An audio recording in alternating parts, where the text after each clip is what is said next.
오늘도 귀한 말씀 함께 나눌 때 진리 대신 하나님의 말씀인 줄 믿으며 그 말씀에 순종하는 우리 모두가 되어지기를 소망합니다. 오늘 설교의 제목은 반면교사입니다. 반면교사라는 뜻을 대부분 다 알고 계시죠? 네, 사전적 의미를 찾아보니 이러한 뜻을 가지고 있었습니다. 돌이킬 반, 남면, 가르칠 교, 스승사, 즉 다른 사람의 잘못과 또 실패를 통하여서 거울 삼아 나에게 가르침을 삼는다.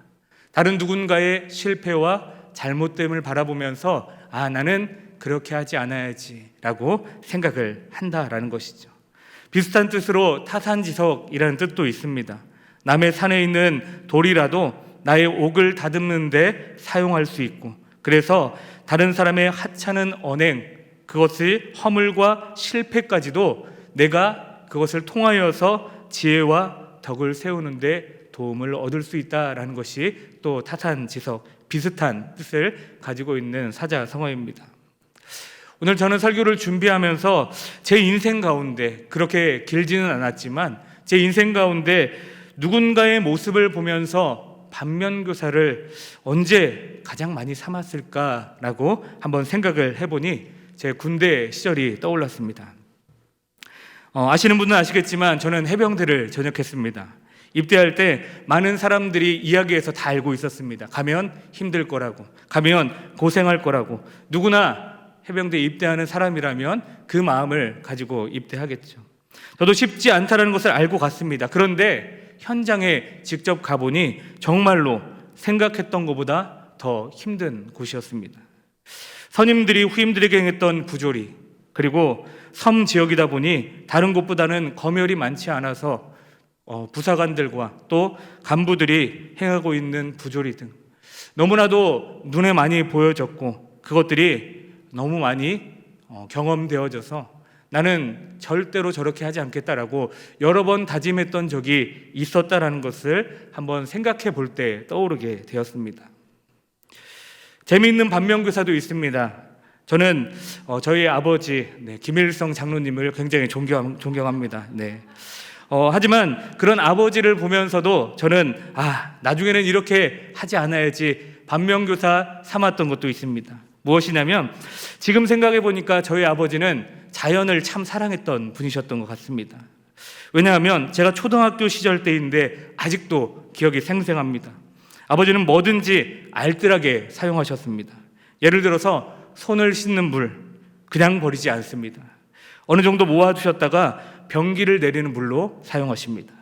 과일을 세척한 물, 채소를 세척한 물 그냥 버리지 않습니다. 마당에 있는 식물들에게 물을 주기도 하고 청소할 때 사용하시기도 합니다.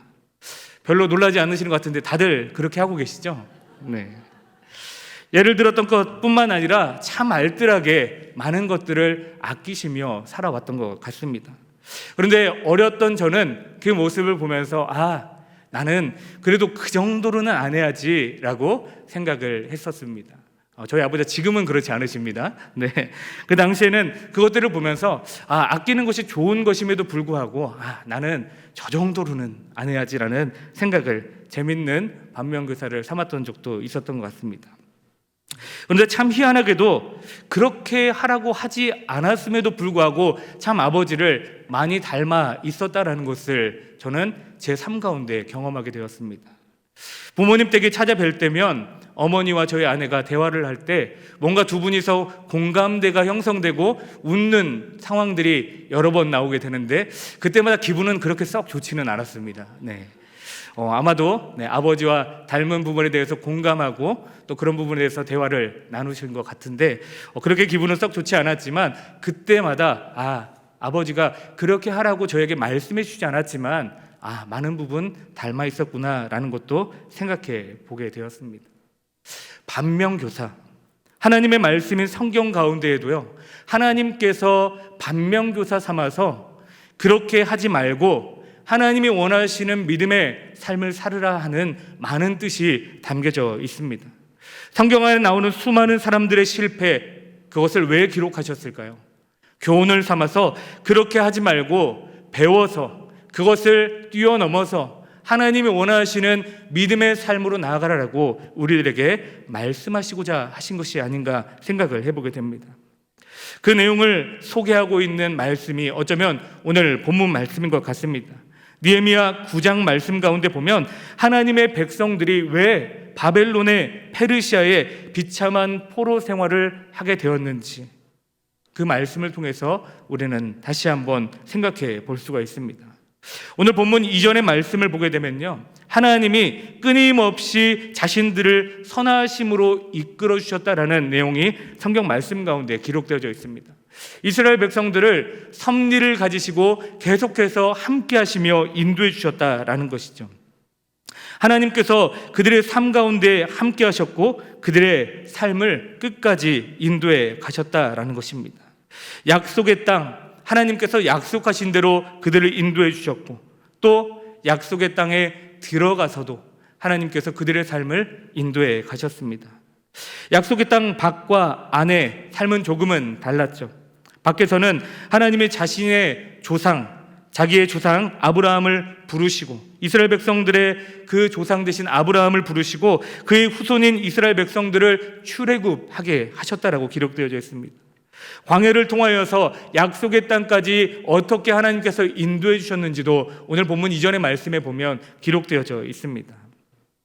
그리고 약속의 땅, 그 땅에 들어간 후에도 하나님께서 그들을 어떻게 인도해 가셨는지, 그리고 그들이 무엇 때문에 바벨론의 포로로 끌려가게 되었는지 오늘 본문 말씀을 보면 그 내용이 쭉 전개가 되어져 있습니다.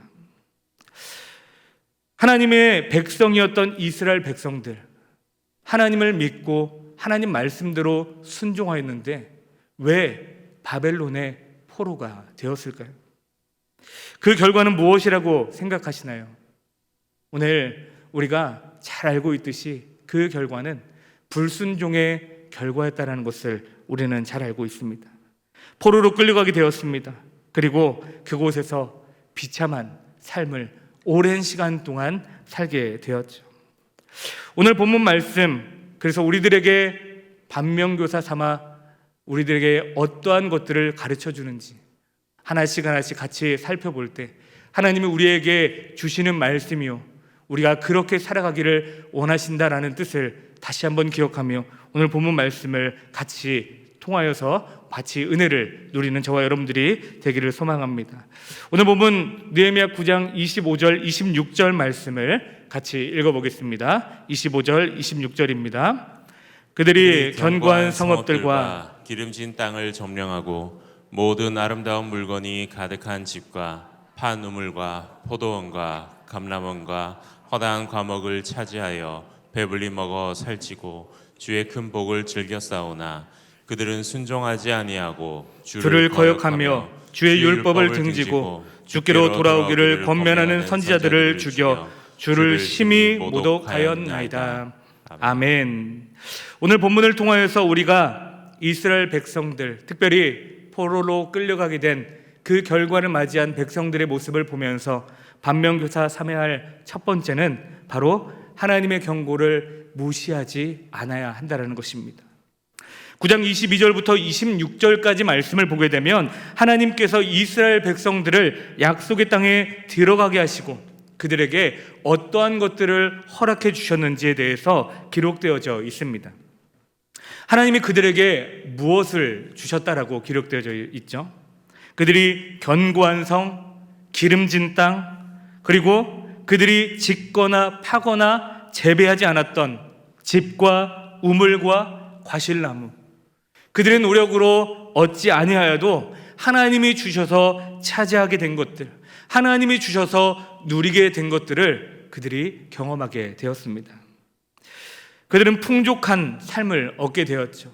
과거에 광야에서의 생활과는 전혀 다른 삶을 시작하게 된 것입니다. 하지만 그들은 그 짧은 순간에도 하나님의 은혜를 기억하지 못했던 것 같습니다. 하나님 앞에 이렇게 반응했습니다. 철저히 불순종하고 반역하고 반응하고 하나님 앞에 회개하지 않았다라는 것입니다. 결정적인 것은 하나님은 그들을 사랑하셔서 끊임없이 나의 말씀을 들으라라고 말씀하신 선지자들을 보내주었음에도 불구하고 그들은 선지자들을 죽이기까지 했다라는 것입니다.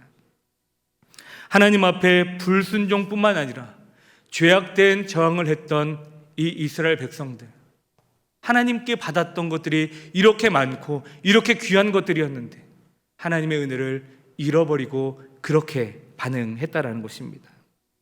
신명기 8장 11절부터 14절의 말씀을 같이 한번 읽어보겠습니다. 신명기 8장 11절부터 14절입니다. 시작.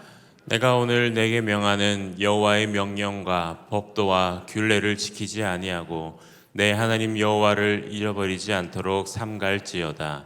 내가 먹어서 배부르고 아름다운 집을 짓고 거주하게 되며 또 내 소와 양이 번성하며 내 은금이 증식되며 내 소유가 다 풍성하게 될 때에 내 마음이 교만하여 내 하나님 여호와를 잊어버릴까 염려하노라. 여호와는 너를 애굽 땅 종되었던 집에서 이끌어내시고. 아멘. 오늘 이 신명기 말씀을 보게 되면 이스라엘 백성들이 하나님께서 그 땅에 들어가시기 전에 모세를 통하여서 그들에게 지키라라고 말씀하신 것을 잊어버렸다라는 사실을 발견하게 됩니다. 여호와를 잃어버리지 않도록 삼갈지어다. 여호와를 잃어버리지 않도록 삼갈지어다. 너희들이 누리고 있는 이 좋은 것들을 하나님께서 주셨음을 늘 기억하면서 하나님을 잊지 말아라 라고 말씀하십니다. 그런데 그들의 삶의 행실을 보게 되면 하나님이 주신 것은 잃어버리고 누리고 있는 풍족한 것들을 누리며 내가 이것을 내 노력으로 했다라고 생각하여 하나님의 은혜를 생각하지 아니하고 저항하고 불순종했다라는 것을 우리는 알 수 있습니다.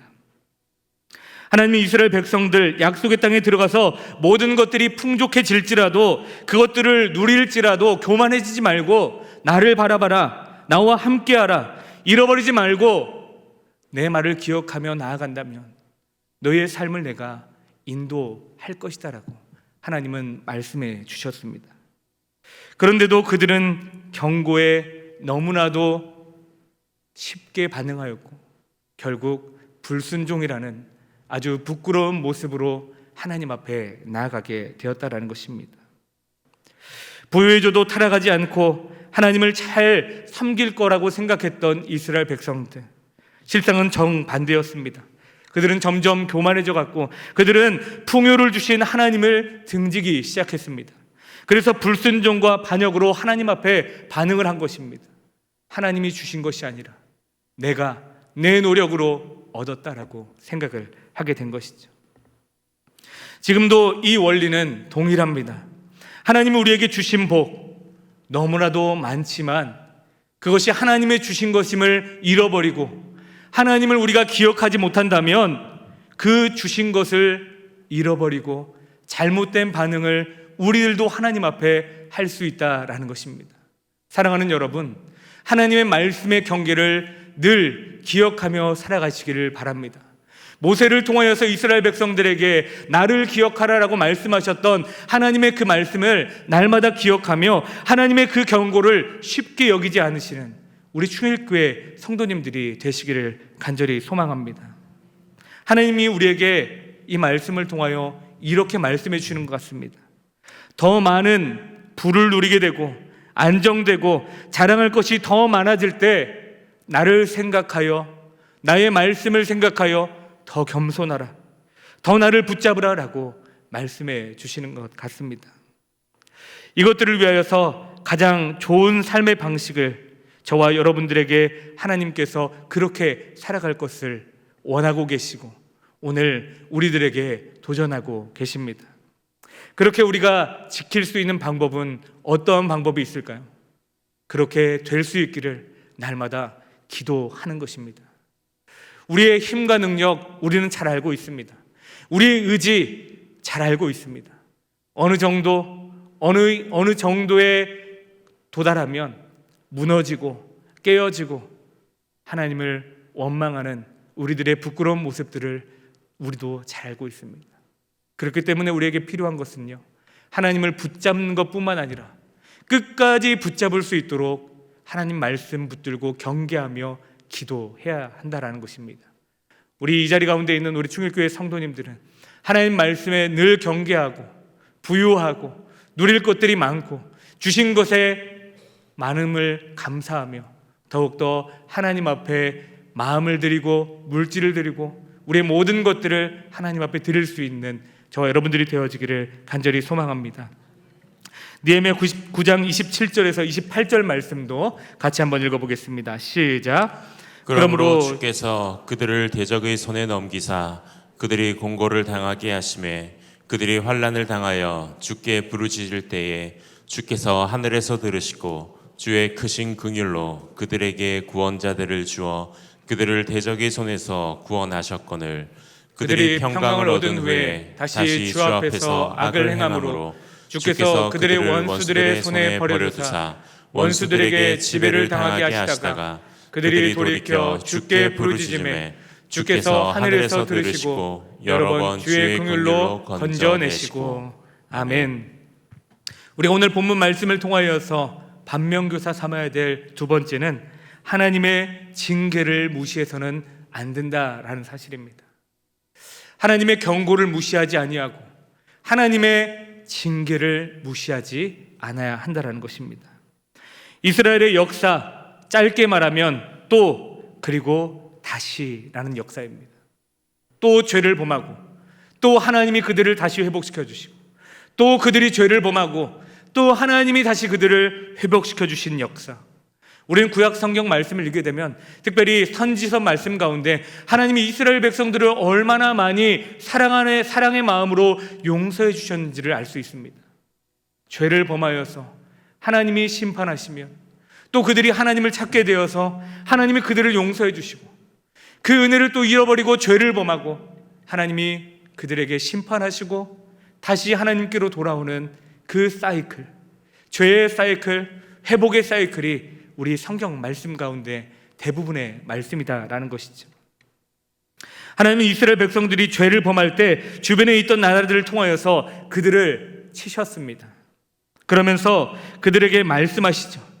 고통 중에 있니? 어렵니? 나에게 다시 돌아오면 된다. 그러면 하나님께서 다시 자비를 베풀어 주시고 함께 하실 것임을 그들에게 그 징계를 통해 말씀해 주셨습니다. 하지만 그들의 삶은 또 그리고 다시의 삶의 반복이었습니다. 그 사이클을 잘 보여주는 말씀, 특별히 사사기 말씀도 있습니다. 사사기에는 12명의 사사의 이야기가 기록되어져 있죠.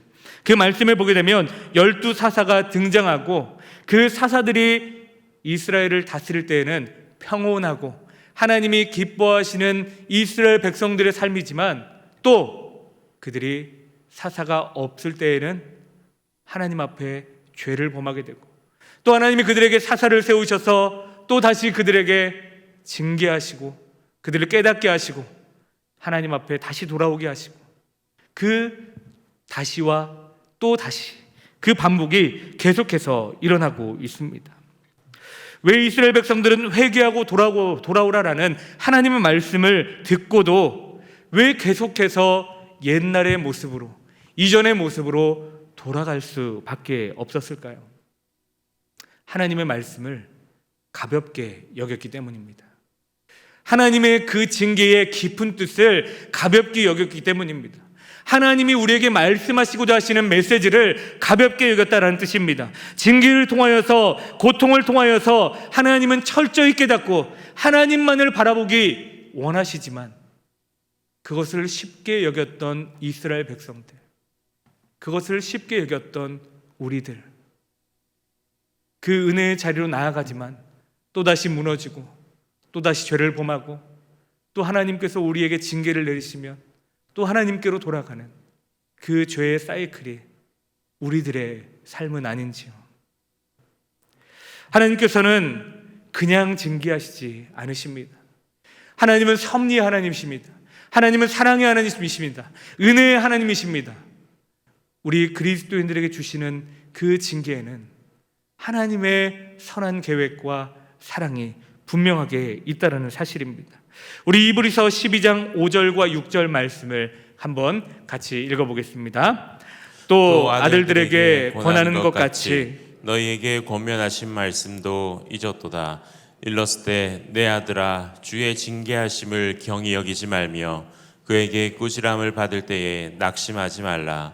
주께서 그 사랑하시는 자를 징계하시고 그가 받아들이시는 아들마다 채찍질 하심이라 하였으니. 아멘. 오늘 이 말씀의 초반절의 말씀을 보게 되면 아들에게 권하는 것 같이 라고 기록되어져 있습니다. 하나님의 징계는 저주의 심판이 아니라 마치 부모가 그 자녀가 잘 되기를 바라는 마음으로 매를 대고 징계하는 그런 것과 같이 하나님께서 완전히 우리를 멸망시키려고 하는 것이 아니라 그리스도인 된 우리들이 하나님께로 다시 돌아오기 위하여 우리에게 징계를 주신다라는 것입니다. 사랑의 매입니다. 그러므로 징계를 받을 때 그것을 통하여 하나님께로 돌아오라라고 말씀하시는 것이죠. 그런데 그 매를 너무나도 쉽게 여깁니다. 그 매를 너무나도 하찮게 여깁니다. 하나님의 그 뜻을 온전히 알지 못하기 때문이 아닐까요? 히브리서 12장 11절 말씀에는 이렇게 기록되어 있습니다. 무릇 징계가 당시에는 즐거워 보이지 않고 슬퍼 보이나 후에 그로 말미암아 연단받은 자들은 의와 평강의 열매를 맺느니라. 아멘.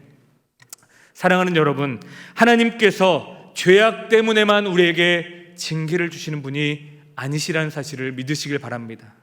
하나님은 반드시 다시 하나님께로 달려나아갈 수 있는 길을 예비하시고자 우리들에게 징계, 때로는 사랑의 매를 허락해 주신다는 사실입니다. 오늘도 우리 인생 가운데 어려운 일들, 힘든 일들, 혹시 나의 죄로 인하여 하나님이 나에게 이 일을 주신 것이 아닐까라고 생각되어지는 것들이 있으십니까? 하나님을 보시길 바랍니다. 하나님의 뜻을 발견하시길 바랍니다. 무엇보다 하나님의 징계를 잊지 않으시는 여러분들 되시기를 바랍니다. 소홀히 여기지 아니할 때 하나님께서 나에게 그 주신 뜻을 붙잡고 날마다 주님을 붙잡을 수 있는 줄 믿습니다. 마지막으로 느헤미야 9장 29절에서 31절의 말씀도 같이 읽어보겠습니다. 29절에서 31절 말씀입니다. 시작. 다시 주의 율법을 복종하게 하시려고 그들에게 경계하셨으나 그들이 교만하여 사람이 준행하면 그 가운데서 삶을 얻는 주의 계명을 듣지 아니하며 주의 규례를 범하여 고집하는 어깨를 내밀며 목을 굳게 하여 듣지 아니하였나이다. 그러나 주께서 그들을 여러 해 동안 참으시고 또 주의 선지자들을 통하여 주의 영으로 그들을 경계하시되 그들이 듣지 아니하므로 열방 사람들의 손에 넘기시고도 주의 크신 긍휼로 그들을 아주 멸하지 아니하시며 버리지도 아니하셨사오니 주는 은혜로우시고 불쌍히 여기시는 하나님이심이니이다. 아멘. 오늘 마지막 말씀을 통하여서 우리가 또한 이스라엘 백성들의 모습을 바라보며 반면교사 삼아야 될 세 번째, 바로 하나님의 경계의 말씀에 귀를 닫지 말아야 한다는 사실입니다. 이스라엘 백성들이 무엇 때문에 이 약속의 땅에서 쫓겨나서 바벨론의 포로로 끌려가게 되었을까요? 하나님의 말씀을 반복적으로 어기고 그 말씀을 반역하고 그 말씀을 따르지 아니하여 죄 짓는 이스라엘 백성들에게 하나님께서는 경계의 말씀을 먼저 허락하여 주셨습니다. 그렇게 하지 말아라. 하나님께로 돌아오라. 너희들이 나에게 돌아오라. 내가 너의 삶을 인도해 가겠다. 하나님은 수도 없이 선지자를 통하여서 이스라엘 백성들에게 말씀하셨습니다. 하지만 오늘 말씀 가운데 그들이 어떠했다라고 기록하고 있죠. 교만하여 귀를 막았기 때문이다라고 기록하고 있습니다. 어떤 경계의 말씀입니까? 우리의 삶 가운데 하나님의 말씀을 한 번 듣는 것으로 끝나지 말라는 것입니다. 하나님의 그 말씀을 계속해서 귀를 열어 들으라라고 하시는 말씀입니다. 하나님 앞에 불순종의 길을 가면 망하게 된다는 사실을, 하나님께로 돌아오면 하나님께서 우리의 삶을 인도해 가실 것이라는 것을 하나님이 말씀하실 때 우리의 귀를 닫지 말고 그 말씀을 듣고 돌아오라라고 말씀하시는 겁니다. 하나님의 징계, 하나님의 경계, 너무나도 쉽게 여겼던 이스라엘 백성들은 하나님의 말씀을 업신여겨 결국 바벨론의 포로로 끌려가게 되었습니다. 하나님의 율법의 말씀을 왜 귀 기울이고 따르라라고 말씀하셨을까요? 하나님이 선지자들을 통하여 그들에게 나에게 다시 돌아오라라고 말씀하신 말씀을 왜 그들에게 허락해 주셨을까요? 그 말씀을 지킬 때만이 삶을 얻기 때문입니다. 그 말씀을 지킬 때만이 소망을 얻기 때문입니다. 그 말씀을 지킬 때야만 하나님의 구원을 얻을 수 있기 때문입니다.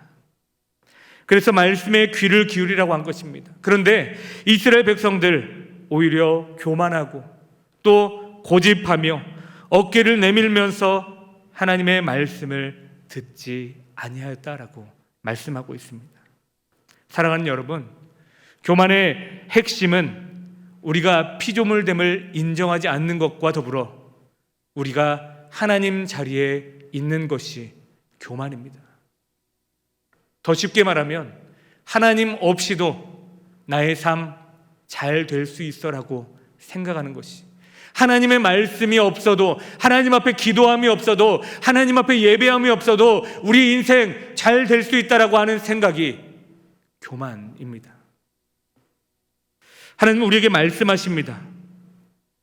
나의 경계를 기억하라. 나의 심판을 기억하라. 귀를 닫지 말고 하나님의 말씀을 들어라 라고 말씀하십니다. 이스라엘 백성들 결국 그 끝없는 죄악 가운데 북이스라엘은 아수르에게 멸망을 당하게 되었고, 하나님은 그 시간을 통하여서도 남유다 땅 가운데 그렇게 하지 말라라는 메시지를 주셨음에도 불구하고 남유다도 결국 바벨론에 의해서 멸망하고 포로로 끌려가게 되었습니다. 우리는 알고 있습니다. 죄의 삭은 결국 사망이라는 것을, 죄의 결과는 하나님과의 단절이라는 것을 잘 알면서도 그게 쉽게 되지 않습니다.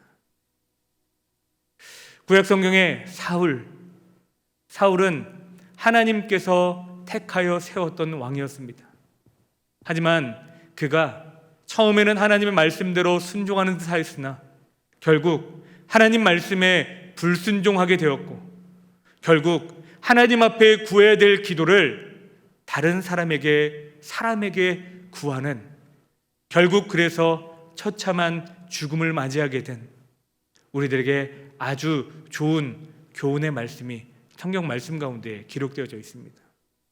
사랑하는 충일교회 성도 여러분, 오늘 하나님께서는 우리들에게 살 길을 허락해 주셨습니다.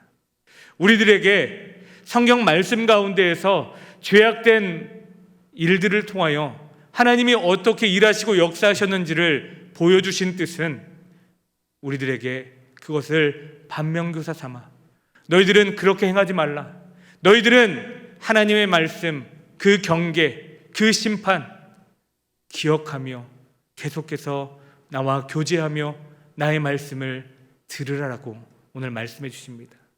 그것이 살 길이요, 그것이 구원의 길이요, 우리가 살아가야 할 소망의 길임을 우리들에게 가르쳐 주고 계십니다. 오늘 이 말씀을 듣고 다시 한번 나의 삶을 돌아봤으면 좋겠습니다. 나의 삶을 점검해 봤으면 좋겠습니다.